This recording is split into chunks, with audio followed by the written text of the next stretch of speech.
morning and good afternoon, everyone, and welcome to the March 2022 Quarterly Grain Stocks webinar. My name is Andy Miller with DTN. I'll be your moderator today, and with me as always is Todd Hultman, Lead Market Analyst for DTN. In this event, all participants will be in listen-only mode. You may ask questions at any time during the event, and to do this, just click on the question mark button located in the floating toolbar on the bottom right of your screen. This will open up a Q&A panel. Next, type in your question in the box at the bottom and click the send button. We encourage you to ask questions at any time during the presentation, and your questions will be your questions will not be viewable by other attendees, and we'll address those at the end during the Q&A session. Also, just a heads up that this event is being recorded and will be added as a rebroadcast link on the DTN website within the next 48 hours. And just a reminder, our web address is dtn.com. I think we're ready to begin, so I'll turn it over to Todd. Todd, take it away. Thank you, Andy. Hello, everybody. Thanks for joining us today as we take a look at what USDA's Prospective Planning Survey said, and as well as the March 1st grain stocks. Before we get started, I want to remind everybody that this is a survey. It's been wrong before. The previous 3 years have been a little tough on this report as far as corn goes. We've had some notable misses if you compare this survey to the final acres. And of course, weather is always a factor when it comes to the final planting decision. So once again, these are starting totals. These are planting intentions is probably the best way to describe that. And so let's move on and take a look at what USDA found in this year's Prospective Plantings Report. According to USDA survey, they are looking for soybean acres to lead the list this year, 91 million, and come in above corn acres at 89.5 million acres. So that's more than expected for soybeans, less than expected for corn, and then wheat is expected at 47.4 million acres. That's actually just slightly lower, but very close to what the trade was expecting. So heading into this report, we all had the question on our mind, without the expensive fertilizer price is going to make a difference. What about the bullish potential of renewable diesel and encouraging soybean acres?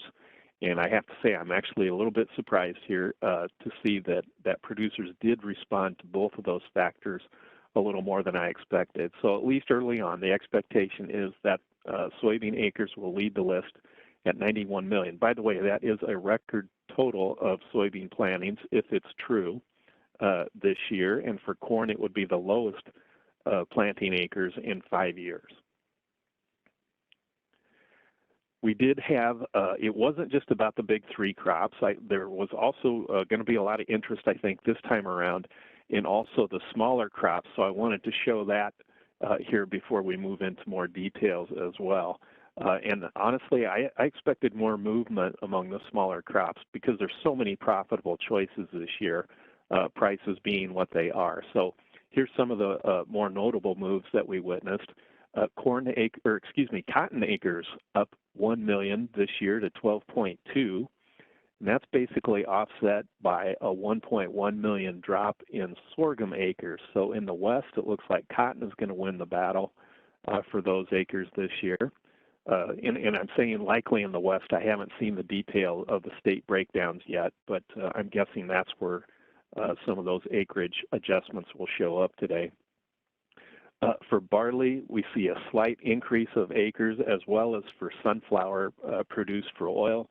And I thought that was interesting to note in there because Ukraine is the world's largest exporter of sunflower oil and the third largest exporter in the world of barley. So there is a slight effort here to make up for some of that lost production with the slight increases in both barley and sunflower planting estimates. Oats and canola basically staying the same in spite of record prices for canola and extremely high prices for oats.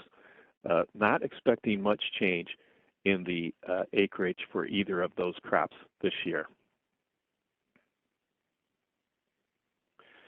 Here's a little more detailed look at just what the corn estimates look like, or the planting survey looks like for last year's top producing corn states. I take the top 8 states here, And you can see the biggest reduction is expected in Minnesota, where they're looking for 600,000 less acres going to corn this year than they did last year. Of course, last year they had quite a drought in the western part of the state, which they survived, I think, better than most people expected by the time we got to the end of the season. But the largest reduction showing up in Minnesota, the second largest reduction showing up in North Dakota, and then we have modest reductions of 300,000 acres or less in the other top producers. So basically across the board, the only increase in acres showing up, a slight increase, looks like about 50,000 acres in South Dakota. As we look at last year's top producing soybean states, again, we see 7 of the 8 showing increases. North Dakota is the only state showing a decrease in soybean acres this year, 25,000 less, or excuse me, 250,000 less. For the top producers, Illinois and Iowa, well, actually the top 3 there, Illinois, Iowa, and Minnesota, all showing 300 to 400,000 acre increases in their soybeans. Missouri, another big increase, 400,000 acres there. And then Indiana, Nebraska, and South Dakota rounding out with more modest increases. But as you can see, it's not just one region overall. It's pretty broad spread shift in acres this year from corn to soybeans. While we're on the topic, I should also mention that the 2-crop total came in at 180.8 million acres. This will be the 3rd consecutive year that we're basically very close to 180 million acres for corn and beans. So that corn-soybean share has not really changed. There's just an adjustment within that 180.8 million acres that we're seeing this year.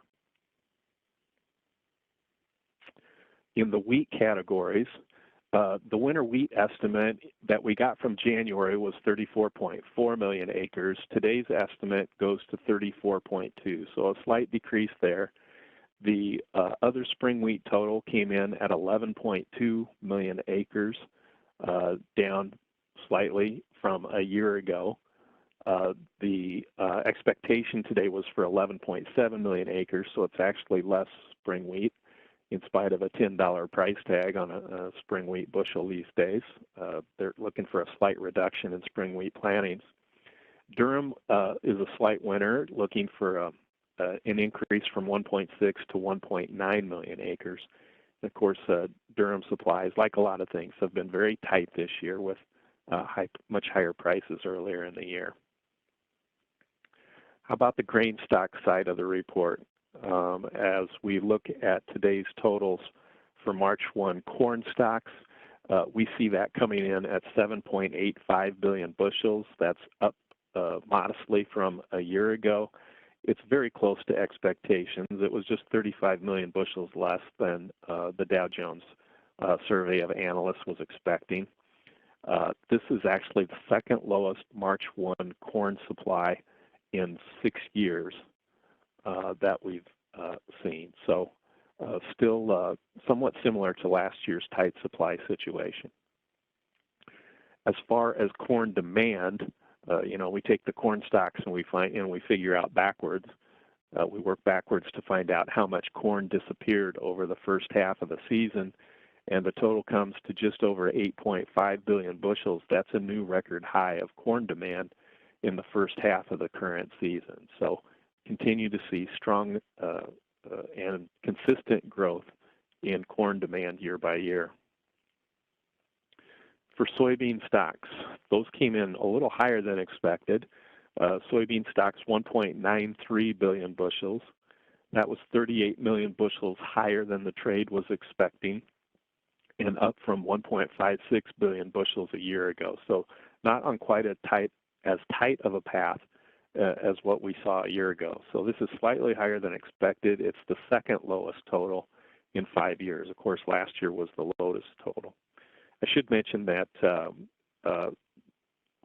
on the corn, 52%, I forgot to mention 52% of that corn was held on farms still at the March 1st date. That is the same percentage as what we saw a year ago. for soybeans, 39% of the March 1 total is held on farms. And that's similar to last year's 38%. So basically the movement pattern staying very similar to what we saw a year ago for both corn and soybeans. For soybean demand, not quite as strong as last year. And of course, last year we had extremely strong import purchases from China that are not quite tracking as strong this year. And that's probably the biggest difference. But certainly the crush demand side of the market continues to be very strong. This year's soybean use disappearance in the first half of the current season, 2.78 billion bushels. This is the second highest level of soybean demand we've seen in 5 years, and it actually compares very closely to the total we saw just 6 years ago. March 1st wheat stocks, here's a bit of a bullish surprise. They came in lower than expected at 1.025 billion bushels. The trade was looking for 1.064 billion bushels. This March 1st wheat stocks total is the lowest in 14 years and is down from 1.31 billion bushels a year ago. So I'm sorry, I have on the graphic there that it's higher than expected. It's actually lower than expected. Again, the lowest total in 14 years. U.S. wheat demand. Now, remember, for corn and soybeans, we're halfway through the crop season. For wheat, this is the third quarter of wheat demand that we're seeing. So after 3 quarters of wheat demand, we've seen 1.56 billion bushels of disappearance in wheat. And as you can see on the graphic here, going back to 2006, that's just in the same narrow sideways range that we've seen wheat demand for many, many years. So we just kind of continue that sideways path of wheat demand.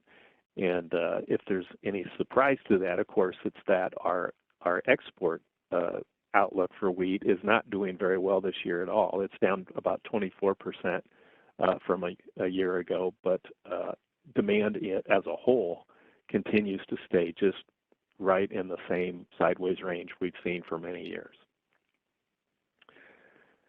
Well, that wasn't a lot of numbers in today's report. I should mention that May corn's currently trading up 9 cents.